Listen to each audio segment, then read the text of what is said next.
మే 1న రెండు క్రేజీ సినిమాలు ప్రేక్షకుల ముందుకు రాబోతున్నాయి. ఒకటి గాయపడ్డ సింహం అయితే మరొకటి జెట్లీ. రెండు కొత్త తరహా కాన్సెప్ట్లే, రెండు ఎంటర్టైనర్లే. ప్రమోషన్లు కూడా చాలా డిఫరెంట్ గా చేసుకుంటున్నారు.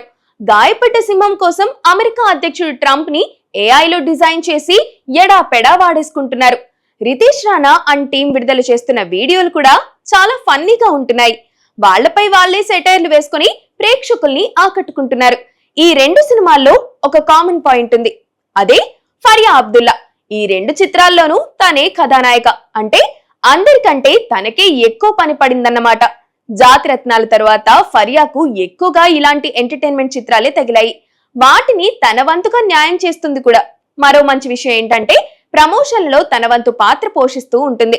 సాధారణంగా ప్రమోషన్లు అనగానే హీరోయిన్లు డుమ్మా కొట్టేస్తుంటారు, కానీ ఫరియా అలా కాదు. ప్రమోషన్లకు కూడా కొన్ని కాల్ షీట్లు అట్టి పెట్టుకుంటుంది.